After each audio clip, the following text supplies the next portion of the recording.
2657, ¿sí? Es la primera ley nacional, ¿sí? que existe en nuestro país, que se sanciona en el 2010. Se sanciona en el 2010, pero recién en el 2013 surge lo que es el decreto reglamentario.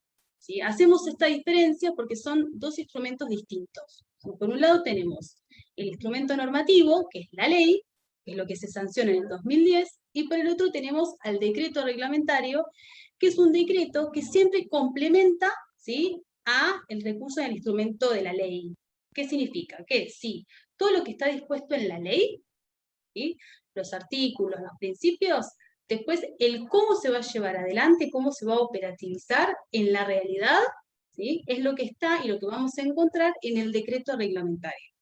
Es decir, que si en la ley, en alguno de los principios y de los artículos dice que se prohíben, por ejemplo, la creación de manicomios, en el decreto reglamentario nos vamos a encontrar en él, bueno, ¿y qué hacemos? ¿Cómo lo vamos a llevar adelante? ¿Cómo es esto de prohibir?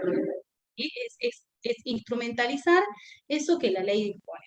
Por eso siempre es importante que cuando nos encontremos y hablemos de la ley, le demos la misma entidad, ¿sí?, aunque jerárquicamente, obviamente, que lo más importante es la ley, a lo que es el decreto, porque nos va a servir para entender el cómo se va a llevar adelante y se va a poner en práctica eso que la ley nos está diciendo que hay que hacer.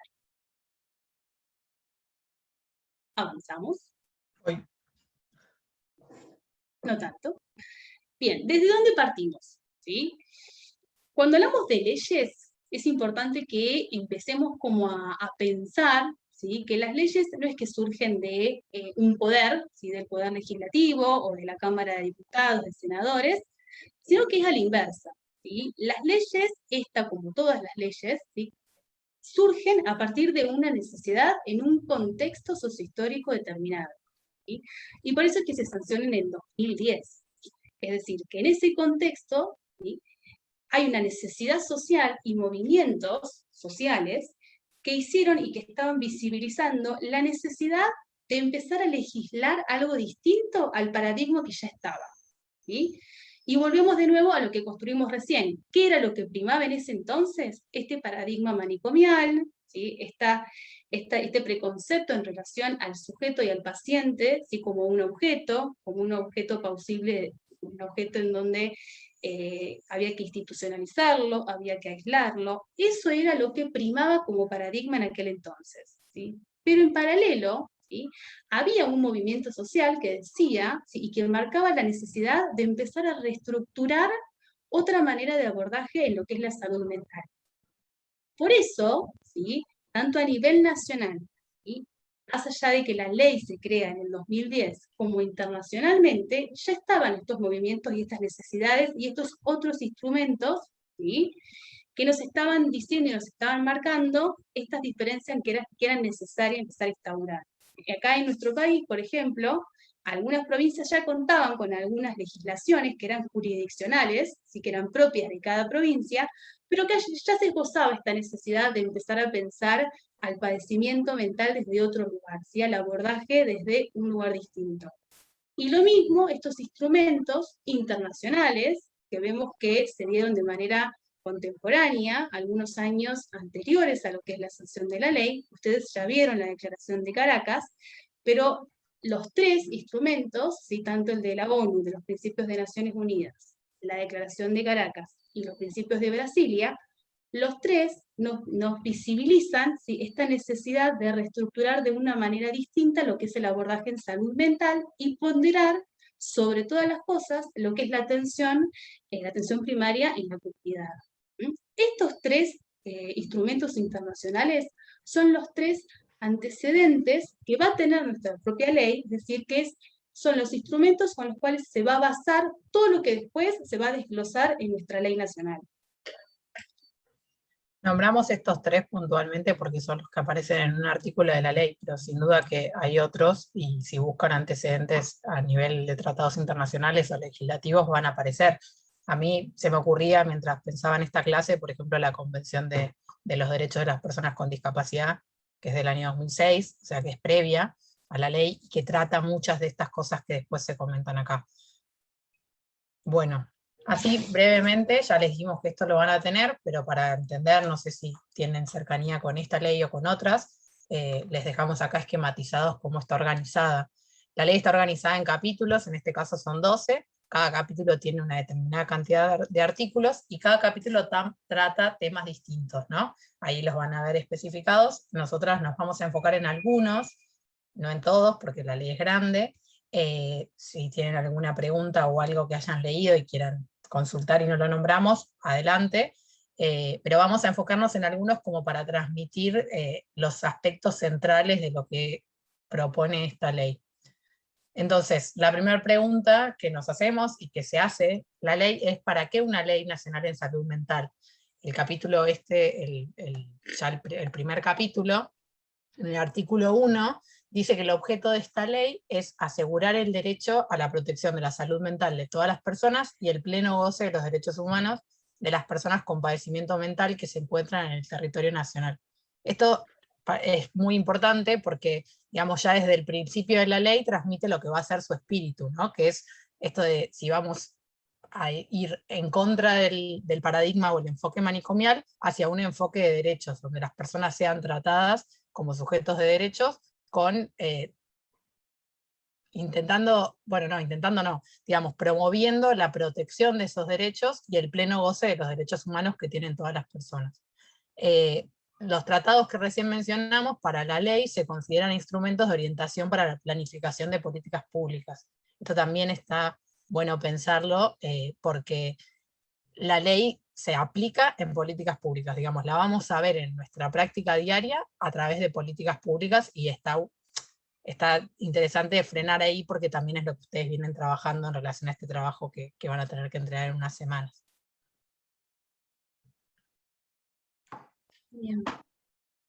De la mano de esto que dice Cami, nos encontramos que en el capítulo 2, que es uno de los centrales dentro de lo que es la ley, se conceptualiza la salud mental, y de estos primeros dos renglones, definiéndola como un proceso que está determinado por componentes históricos, socioeconómicos, culturales, biológicos y psicológicos, ¿sí? Si ya nos detenemos en el concepto, vamos a darnos cuenta que ya ahí se marca una diferencia en relación al paradigma anterior. Está conceptualizando la salud mental con un montón de aristas distintas a la concepción biológica. Y no se está determinando la salud mental solo desde ese aspecto, ¿sí? Sino que por todo lo contrario, lo está definiendo como desde las aristas sociales, económicas, culturales, que hace al sujeto, y sobre todas las cosas nos está introduciendo esta palabra de proceso, ¿no? No sé a ustedes, pero cuando leemos o cuando escuchamos la palabra proceso, indudablemente nos lleva a pensar algo que no es estático, sino que está en movimiento. Estamos hablando de algo que inicia, que sucede algo, que sucede en varios movimientos hasta llegar a otro horizonte, ¿no? Entonces, la idea y la concepción que ya se introduce en este capítulo es a la salud mental desde este otro lugar. ¿Mm? En donde dice puntualmente que lo que va a mejorar es esta construcción social, los vínculos sociales, ¿sí? De los mismos sujetos. Y parte, exclusivamente, y por eso es que lo centramos también de esta forma encuadrado, con la presunción de que todas las personas, indistintamente al padecimiento mental, tienen esta capacidad, ¿sí? Existe la capacidad de que esta construcción social se lleve adelante si el modo de abordaje, de acompañar y de tratar a estas personas y estos sujetos pondera, ¿sí?, que esas capacidades existen.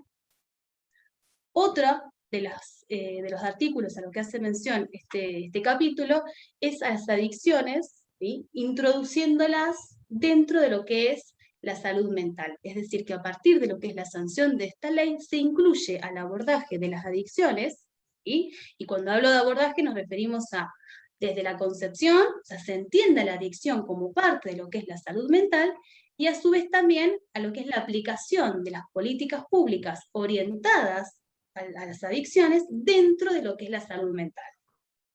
Un dato de color, para ir como mechándolo con las políticas públicas, cuando ustedes vayan a investigar acerca de algunas que están vigentes dentro de lo que es el Ministerio de Salud, se van a encontrar con la Dirección de Salud Mental y Adicciones. ¿sí? Entonces, el hecho de que la dirección hoy también tenga en el nombre a la adicción, se remite precisamente a este artículo de este capítulo.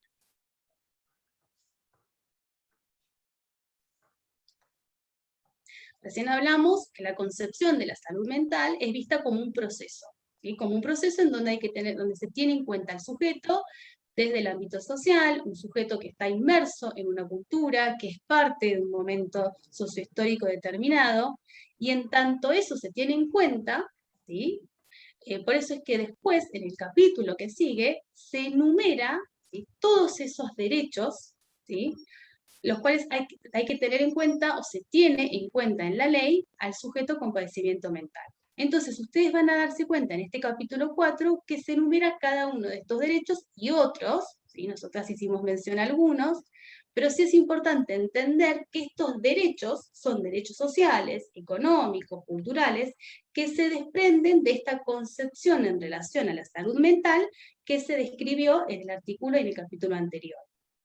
Algunos de estos derechos es, por ejemplo, el que conozcan su identidad, que tengan información clara. Una persona que no tiene información no puede decidir de manera autónoma. Bueno, entonces acá lo que nos está diciendo la ley es, tengamos en cuenta que uno de los derechos que tienen todas las personas con padecimiento mental es que esta información te tiene que dar de manera clara para que después puedan ser partícipes de su propio tratamiento, de la forma en la cual se los va a asistir, acompañar. Tienen derecho a trabajar, tienen derecho a que haya un reconocimiento remunerativo, ¿sí?, económico en relación a esos trabajos que hacen, y sobre todo, ¿sí?, entiende el derecho de padecimiento mental como no un estado inmodificable, sino precisamente algo dinámico, ¿sí? De nuevo volvemos a la visión no biologicista en relación a lo que es la salud mental. No estamos hablando de la salud como una condición, ¿sí?, sino como algo que está en movimiento y que es plausible de modificar si el abordaje acompaña para que eso suceda. Se van a encontrar también con otros derechos, pero sí es importante que los entendamos desde este lugar, ¿sí? Apunta a derechos sociales, culturales, porque se entiende sobre todo que estamos hablando de sujetos de derechos. Bueno, en relación a lo que es la modalidad de abordaje, tal vez el capítulo 5 nos parece importante destacarlo porque tiene muchas cosas importantes en relación al espíritu de la ley, a lo que promueve. Tiene varios capítulos para agarrar los conceptos más importantes. Vamos a decir que la atención en la salud mental tiene que estar a cargo de un equipo interdisciplinario. Este artículo menciona varias disciplinas que forman parte de este equipo interdisciplinario, pero pueden ser varias más, porque de hecho termina, dice psicología, psiquiatría, terapia ocupacional, no sé si enfermería, pero termina diciendo y otras disciplinas capacitadas en el ámbito, así que son bastantes los integrantes de este equipo, que también está bueno pensarlo como contrario a esto de el psiquiatra como el que controla el tratamiento, ¿no? Tal vez el enfoque manicomial tenía el tratamiento más centrado solo en el médico. La ley lo que hace es como poner en igualdad de condiciones, o por lo menos acercar un poco más a eso, a todas las disciplinas intervinientes en la atención de la salud mental. Después el artículo 9 va a caracterizar el proceso de atención. Entonces, el proceso de atención, dice la ley, va a tener que ser preferentemente fuera del ámbito de internación hospitalaria. Nuevamente, salir de la institucionalización. Y el abordaje va a tener que ser interdisciplinario e intersectorial y basado en los principios de la atención primaria de la salud. Un poco lo que también veían, bueno, me imagino que vienen viendo a lo largo de la cursada, pero por lo menos nosotros sabemos que veían la semana pasada, esto de enfocar el tratamiento en la comunidad y poder a partir de ahí atender a la salud mental de las personas. No sé si conocen la diferencia entre el interdisciplinario e intersectorial. La palabra intersectorial seguramente se va a relacionar con lo que vamos a ver la semana que viene, pero interdisciplinario habla justamente al conjunto de disciplinas que suman un trabajo interdisciplinario. En cambio, intersectorial se refiere a todos los sectores que intervienen en la atención de salud. Entonces, puede ser de distintos niveles, de distintos sectores, tanto público como privado, de distintas jurisdicciones. Entonces, son todos los sectores que trabajan en red en la atención de salud. Y bueno, y el proceso de atención va a tener que estar orientado al reforzamiento, restitución o promoción de los lazos sociales. O sea, nuevamente enfocar en esto de que el sujeto tiene que estar atendido preferentemente dentro de su comunidad. Dice algunas cosas también este capítulo, ahí como para que lo tengan en cuenta. El artículo 10 habla del consentimiento informado. Es importante pensar que hace falta consentimiento informado en todas las prácticas que se realicen, considerando al sujeto como alguien que puede decidir sobre su atención, en el mejor de los casos. Y después hay un artículo que creo que es el siguiente, al del consentimiento informado, que habla sobre la medicación, que si bien no está acá en el PowerPoint, dice que la medicación solo puede ser utilizada con fines terapéuticos a través de una evaluación de la disciplina pertinente, y que bajo ningún concepto puede ser utilizada como castigo. También salir de esto del concepto de que el paciente sea un objeto de tratamiento, ¿no? Después, el artículo 11 va a hablar como centralmente como de las propuestas a estas políticas públicas en la atención, ¿no? Entonces va a decir que, a lo que vamos a ver después, ¿no? Pero el Estado, en conjunto con las jurisdicciones, digamos, el Estado Nacional, en conjunto con todas las provincias y con otros ministerios que tengan que ver con el tema, como puede ser el de Educación, Desarrollo Social, Trabajo, va a tener que implementar acciones de inclusión social, laboral y atención en salud mental comunitaria. Esta frase para mí es como central en la promoción de la ley, ¿no? ¿Y cómo va a hacer esto? O sea, ¿cómo va a implementar estas acciones? Va a ser a través del desarrollo de dispositivos. Acá les pongo los que dice la ley, son un montón, pero digamos, para destacar algunos, son por ejemplo los servicios de inclusión social, luego del alta institucional de las personas, los servicios, esto me parece muy importante para la materia que están haciendo, los servicios para la promoción y prevención en salud mental, un poco lo que comentaban la semana pasada en cuanto a la promoción, como hacer poner el énfasis no solo en la atención, sino en los procesos de promoción y prevención.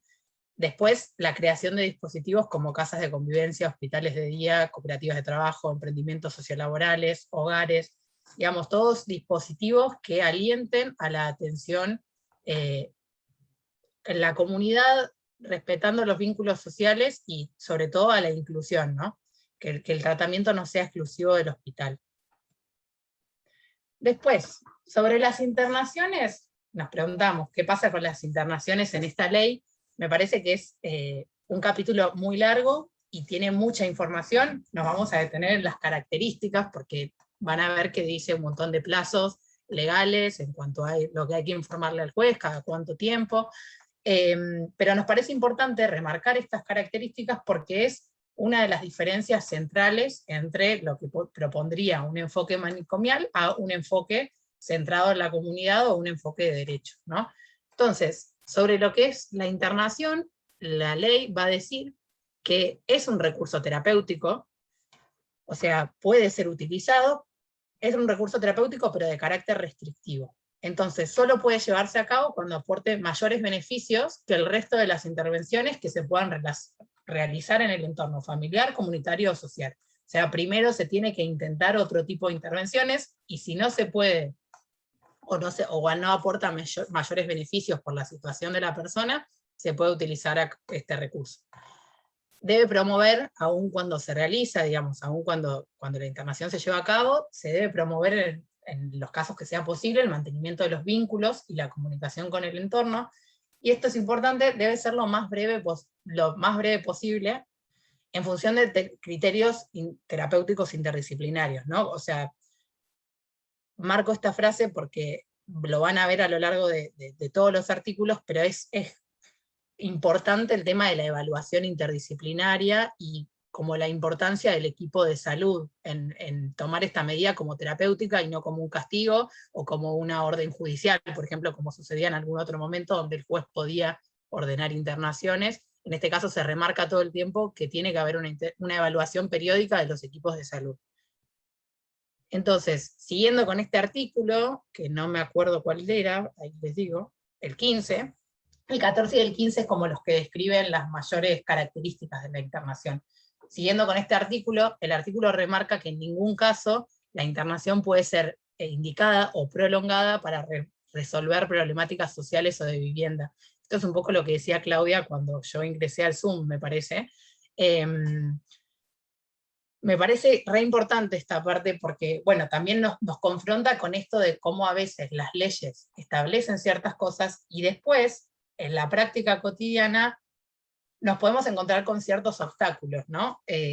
Porque, digamos, dice la ley que estas problemáticas sociales o de vivienda, el Estado tiene que brindar los recursos para resolverlas, pero bueno, seguramente que en la práctica diaria se dan estas situaciones donde las internaciones se prolongan por estos dos temas. Cami, perdón que te Sí. interrumpa. En relación a esto, ustedes se van a encontrar, cuando nosotras terminemos la presentación, les vamos a presentar una serie de links, ¿sí? Y dentro de estos links van a encontrar el censo, ¿sí?, que se hizo en el 2019. Y en relación puntualmente a las internaciones, es interesante cómo, a ver, ustedes se preguntarán, o es interesante entrelazar, ¿no?, el por qué hablamos de un censo, ¿sí?, si estamos hablando de leyes y si estamos hablando de políticas públicas. Es imposible pensar una política pública que se adecue a las necesidades de las personas destinatarias de esa política si no se tiene un censo actualizado, ¿sí? El censo es la foto de esa sociedad y de esa realidad a la cual nosotros, ¿sí?, o el Poder Ejecutivo, en realidad, va a implementar y construir esa política pública. El censo del 2019, que se crea, ¿sí?, que es el primer censo y que se crea en función también a esta ley y lo que dispone esta ley, lo que nos viene a marcar es muy extenso, ¿sí?, pero también es muy interesante que ustedes en algún momento se puedan encontrar con esos resultados, ¿sí? Porque, por ejemplo, en relación a las internaciones, ¿sí?, lo que dice del consentimiento es que solo un 28% de las personas que en ese momento, o sea, en el 2019, o sea, 3 años, 2 años atrás, estaban internadas, solo el 28% firmó ese consentimiento informado.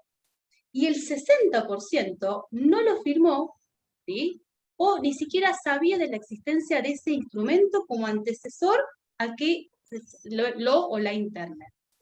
Por ejemplo, ¿no? Este es un dato como para que también vayamos relacionando esto que dice Cami en relación a, bueno, hay una ley, en la ley se disponen una serie de principios y de derechos, ¿sí?, pero después de la ley a la instrumentalización y la operatividad de esos principios y de esos artículos, nos encontramos con esta realidad. Entonces, este primer censo lo que nos vino a mostrar es las discrepancias que existen entre una ley que se sancionó en el 2010 y 9 años después, ¿sí?, nos encontramos con estos números, ¿sí?, números que representan realidades. Y en relación, por ejemplo, al tiempo de internación, un 53% estuvo 2 años al menos internado, y un 25% 11 años o más. Y un dato que al menos nosotras, a encontrarnos de nuevo con esto, nos llamó mucho la atención, el tiempo máximo de internación registrado es de 90 años. Es decir, que hubo alguien o alguienes que estuvo 90 años internado o internada en un instituto o en una institución. Digo, ¿no?, para que empecemos a entender, ¿no?, y a vincular estos números que se desprenden de un censo con realidades que también nos muestran como estas diferencias entre lo que se legisla y lo que después se lleva adelante. Es También algo interesante que para... después puedan esto, como vincular y encontrarse con este texto y con este censo, porque nos presenta como esta foto, que la verdad es que bastante actualizada, porque es del 2019. Perdón, Y con Cami. datos muy fuertes, ¿no?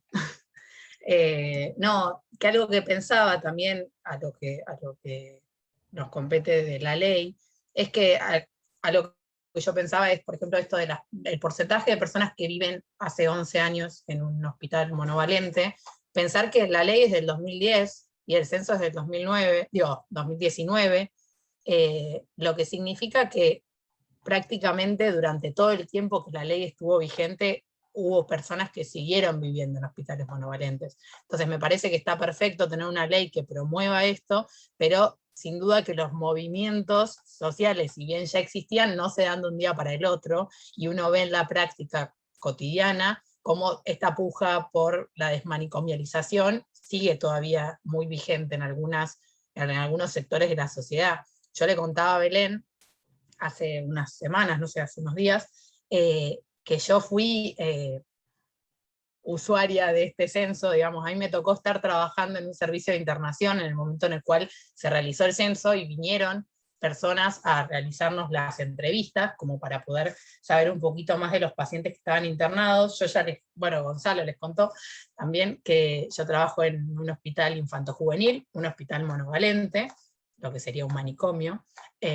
Infanto-juvenil significa que atendemos personas menores de 18 años, y se da mucho esta situación que nos confronta todo el tiempo por querer como respetar los derechos de los pacientes, pero, por ejemplo, en el caso de la internación, es muy frecuente que aparezca, a mí me hace mucho ruido esta frase por lo que veo en la práctica diaria, ¿no?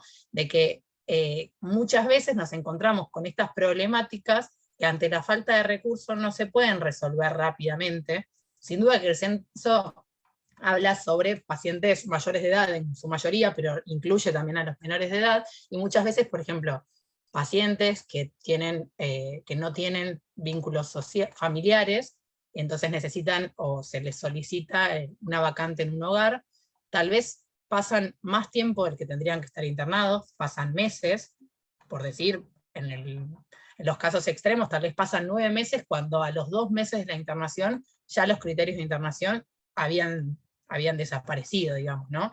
Entonces, eso, que no haya una vacante en un hogar, es una problemática social que sin duda hay que responder, pero durante ese tiempo el paciente queda internado sin criterios, digamos, ¿no? Porque tampoco se va a ir a la calle.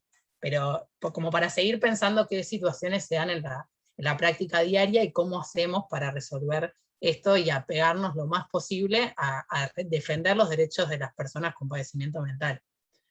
Bueno, volviendo al tema de la ley, tiene muchos artículos. Lo que vamos a hacer es separar, hay 2 tipos de internaciones que se pueden producir: las internaciones voluntarias, que lo van a ver más o menos en el artículo 18, y las internaciones involuntarias. Sobre las voluntarias, son las que están, personas que están internadas bajo su consentimiento.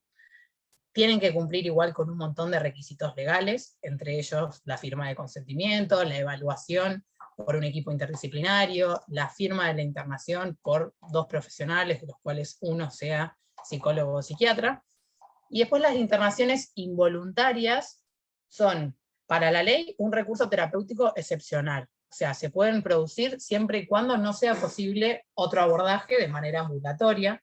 Y lo que va a decir el artículo 20 es que estas internaciones solo pueden ser llevadas a cabo cuando se evalúe desde el equipo de salud situación de riesgo cierto o inminente para sí o para terceros. Es una frase como que quedaría grabada, es un poco larga, pero digamos, la única causal, para usar un término legal, de internación involuntaria es solo si hay situación de riesgo para sí o para terceros.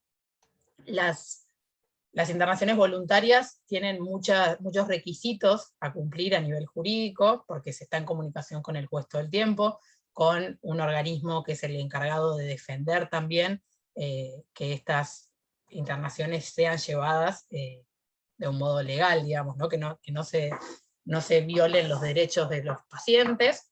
Y de hecho hay un artículo, que es el 22, que dice que todas las personas internadas involuntariamente tienen derecho a un abogado desde el momento de su internación. También un dato como para comentar es que las internaciones en niños, niñas y adolescentes son tratadas como internaciones involuntarias y tienen que seguir también los tratados internacionales que refieren a la protección integral de los derechos de los niños, niñas y adolescentes, y son tratadas como involuntarias justamente para que haya más lupa en que se cumplan los derechos que tienen esta población. Perdón, hasta acá venimos bien, sabemos que es un montón de información, no sé si me hacen así signito con el dedo de que vamos bien, o alguien tiene alguna pregunta. Prometemos que durante la segunda parte no vamos a hablar tanto, pero sí queremos saber si hasta ahora lo que venimos diciendo se va entendiendo. ¿Sí, no? Sí, perfecto, súper claro. Bueno, cualquier cosa nos van diciendo, porque nosotras somos de hablar un montón, así que avísennos si nos extendemos por demás. Bueno, en sintonía a lo que veníamos hablando, nos encontramos con el artículo 27, en donde precisamente se dispone, ¿sí?, En un segundito que se me fue la imagen, acá está. En donde directamente la ley dice que a partir, ¿no? Y basándonos en este nuevo enfoque, si dejamos atrás esta atención asilar y este paradigma manicomial, y se dispone la prohibición de la creación de nuevos manicomios, de nuevos neuropsiquiátricos, ¿sí? Que de alguna forma repliquen este abordaje, digamos, que la ley intenta, digamos, reconstruir. En función a eso, lo que dice es, bueno, los que ya existen, es necesario que se readecúen, y que se readecúen en función a los principios que rigen a esta ley. ¿Sí? Hablábamos de la importancia de reglamentar las disposiciones de la ley. Acá encontramos un ejemplo de eso. ¿Por qué? Porque en el decreto nos vamos a encontrar con este dato de que era esperable, ¿sí? Era esperable que en el 2020 estos hospitales y estos dispositivos dejen de existir, y vemos cómo venimos como con un poco de retraso en relación a la implementación, ¿sí? Pero lo que la ley dice es, bueno, es necesario que los que ya están se readecúen, no solo en términos edilicios, sino también en términos de recursos humanos, ¿sí? Es decir, que las internaciones tienen que darse en los hospitales generales. Ahora, para que estas internaciones se den en los hospitales generales, también se tienen que readecuar estos hospitales para que de alguna forma puedan responder a este modo de abordaje en salud mental que pondera y que aspira a la ley.